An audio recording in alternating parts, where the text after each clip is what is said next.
What up, YouTube? So this is going to be part 3 of the Honda Civic DX K20z3 swap, and today we're going to be prepping the engine bay. So I started spraying it down with some Awesome right now to kind of break down the grease, and we're going to get this engine bay back to factory looking color, which is the Aztec green. So what we're going to do also today is be taking off this mount right here, which is 314s. We're going to be taking off these heater hoses, and I'm going to show you guys how to do it the right way so you don't bend them and everything. We're going to delete our fuel filter from the factory since we're going to be using a K-tuned inline filter. And then we're going to finish taking off our AC lines, this air intake duct, and then our power steering as well. And then we should be taking off a little stuff like here, like this little bracket here and there. And then we're gonna be drilling out. You guys probably can't see it, but it's these little spot welds, and there's a couple of them on here, maybe like 7 or 8 of them that you have to drill out and to take this bracket out, because we won't be using this at all. And when you're automatic or stick, it doesn't really matter because this has to come off. So like I said, that's another reason why when you're doing a K swap, it's pretty easy to do auto to stick, because a lot of stuff you're not going to be using. So we're going to take that off, take these hoses off, this duct, and get this bay cleaned up. And then hopefully later today we'll be dropping the Z3 swap and showing you the video, and then we'll come back and most likely drop this motor in at the end of this video. So right now I'm gonna go ahead and start with the mount, and then we'll start taking off this little air duct. I believe is a 10 millimeter right here. And let's see, probably gonna have to take this off real fast, which is just this little screw right here. But other than that, I'm gonna go ahead and start knocking some little things out, and then we'll come back and show you what I did. All right, so we're back now, and I did a little bit cleaning up a little bit, just sprayed it down. So it looks a little better, but I still gotta actually wipe it down. But so right now we went ahead and took out the little air box, which is this right here. There was actually a 10 on the inside, and let's see, there was a 10 on the front side and a 10 on the underside. So you do have to take the bumper off. It's just a Phillips, and then the front, so just 5 Phillips, and the bumper comes out, and then you can rip that out.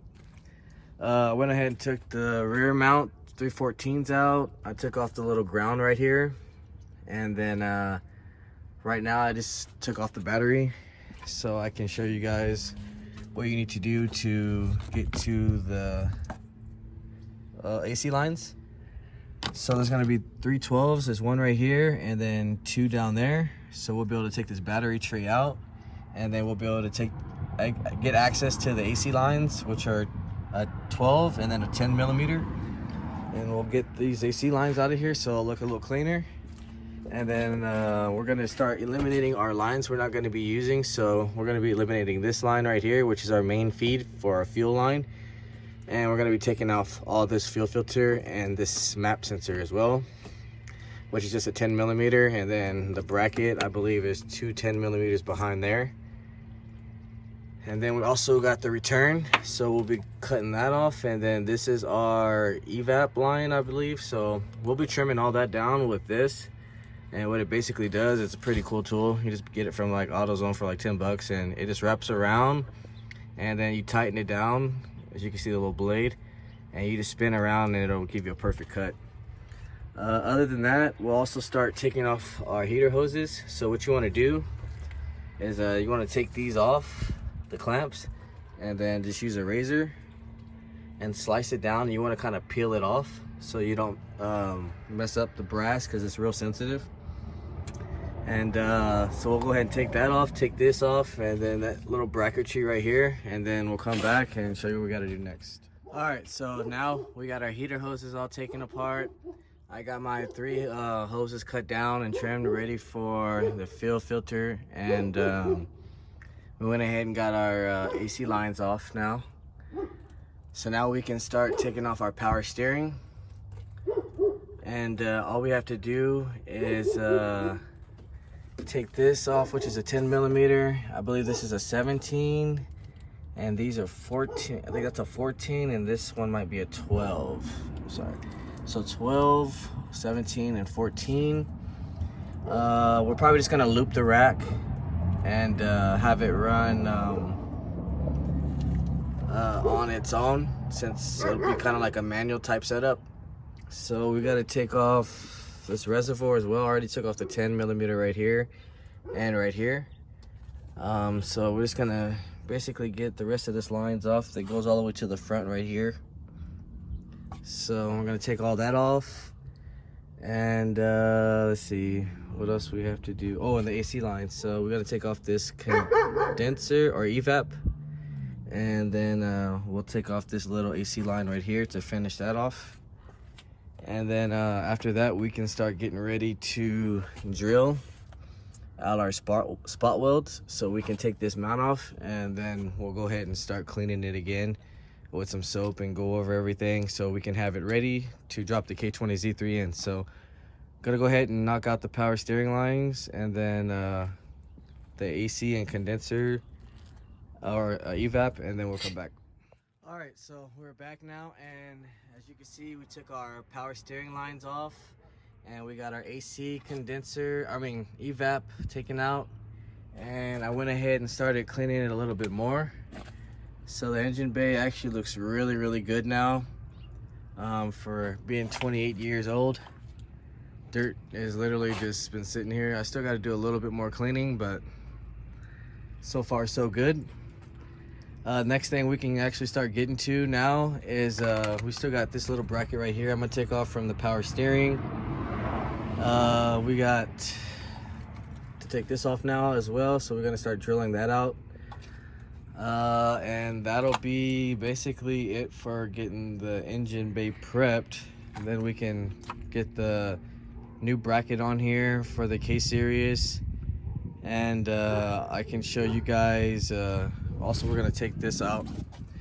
We gotta take that out for the new clutch master cylinder. So it's just 2 bolts, and then the cylinder, master cylinder, will just bolt right up there. And once I get the pedal and everything, I'll show you guys probably on part 5. So right now, we'll go ahead and start drilling out that mount, and then we'll come back and see what else we have to do. I might take the automatic cable out too as well, so I'll probably get to this. It's just a Phillips on each side. You pop this up with a flathead, and there's 2 Phillips down there. We'll take this out, and then it should be like 4 bolts to get to take that out, but I'll show you guys later once I finish getting this mount finished up. So I'm gonna go ahead and knock this out real quick, and then we'll come back.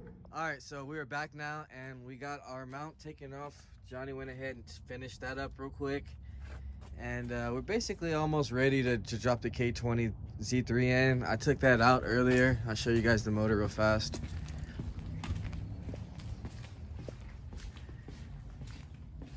So it's got to get cleaned up a little bit, but we'll be messing with that for the next video. So this motor does have the LSD, and if you don't know how to tell, you should be able to see through your differential.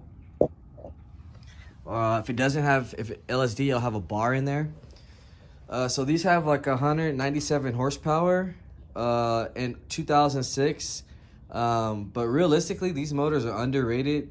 They are about 206 horsepower if you compare it at the same time as the K20Z1, which had 210 horsepower and then dropped in 06 to 201. So that motor is still pretty decent compared to the K20A2 that claims 200 horsepower. So other than that, next video we're going to be installing it, putting our mounts in, putting our hybrid racing shifter box, and then we're going to clean up a little bit more, get rid of the rest of the grease, and yeah, hopefully it should look pretty good in here. And the engine bay is almost mint condition as far as the paint for how long this car is set and how old this car is. So can't wait to get the motor dropped in here. Other than that, if you haven't, like, share, subscribe, comment, let me know what you guys think. Hit the notification if you want to see my videos uploaded as soon as I upload them. And if you want to hit me up on Instagram, it's kserious.works, or you can email me at honda.mike1988@gmail.com. And yeah, stay tuned guys, and I'll see you guys next time.